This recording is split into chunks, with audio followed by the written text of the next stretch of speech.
রোজকার একঘেয়ে মাছের ঝোল ঝাল খেয়ে যদি বোর হয়ে থাকেন আর নতুনত্ব কোনো একটু রেসিপি ট্রাই করতে চাইছেন, তাহলে এই রেসিপিটা একবার অবশ্যই ট্রাই করতে পারেন।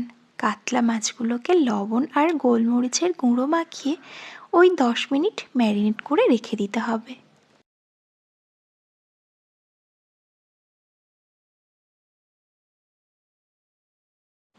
এরপর কড়াইতে একটা বাটারের টুকরো দিয়ে দিতে হবে। বাটারটা মেল্ট করে গেলে তখন এই কড়াইতেই ওই যে ম্যারিনেট করা কাতলা মাছগুলো একদম লো ফ্লেমে মিনিট 4 একটু ভেজে নিতে হবে। তবে এক্ষেত্রে বলে রাখি, এই মাছটা কিন্তু খুব একটা বেশি কড়া করে ভাজা হবে না, একদম হালকা করে একটা মাছ ভাজা যেমন হয় সেই রকমই হবে। যারা আজ প্রথমবার আমার কুকিং ভিডিও দেখছেন তাদের প্রত্যেকের কাছেই অনুরোধ রইল সাবস্ক্রাইব অথবা ফলো করে পাশে থাকার জন্য, আর অবশ্যই কিন্তু বেল আইকনটা প্রেস করে রাখবেন। মাছটা যতক্ষণে ভাজা হচ্ছে ততক্ষণে একটা বাটা মশলা বানিয়ে নিতে হবে। পোস্ত 1 চামচ আর 1 চামচ ভাঙা কাজু, এটাকে শিলে একদম মিহি একটা পেস্ট বানিয়ে রেখে দিতে হবে।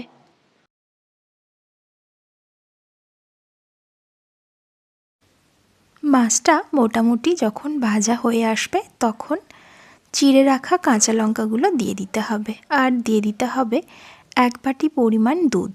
আমি এখানে আমুল স্প্রে দুধ ব্যবহার করেছি।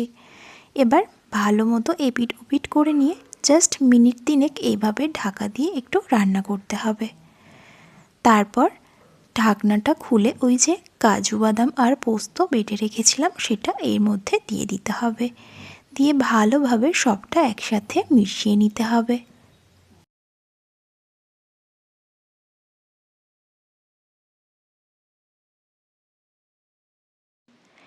এরপর মাছটা ফুটে উঠলে লবণ আর অল্প একটু গোলমরিচের গুঁড়ো দিয়ে এপিট ওপিট করে নিতে হবে। তারপর এর মধ্যে অল্প একটু চিনিও দিয়ে দিতে হবে, যেহেতু পেঁয়াজ রসুন ব্যবহার হয়নি একটু মিষ্টি মিষ্টিই হবে। তারপর এখানে ফ্রেশ ক্রিম ব্যবহার করতে হবে, ওই ধরুন 7-8 চামচ।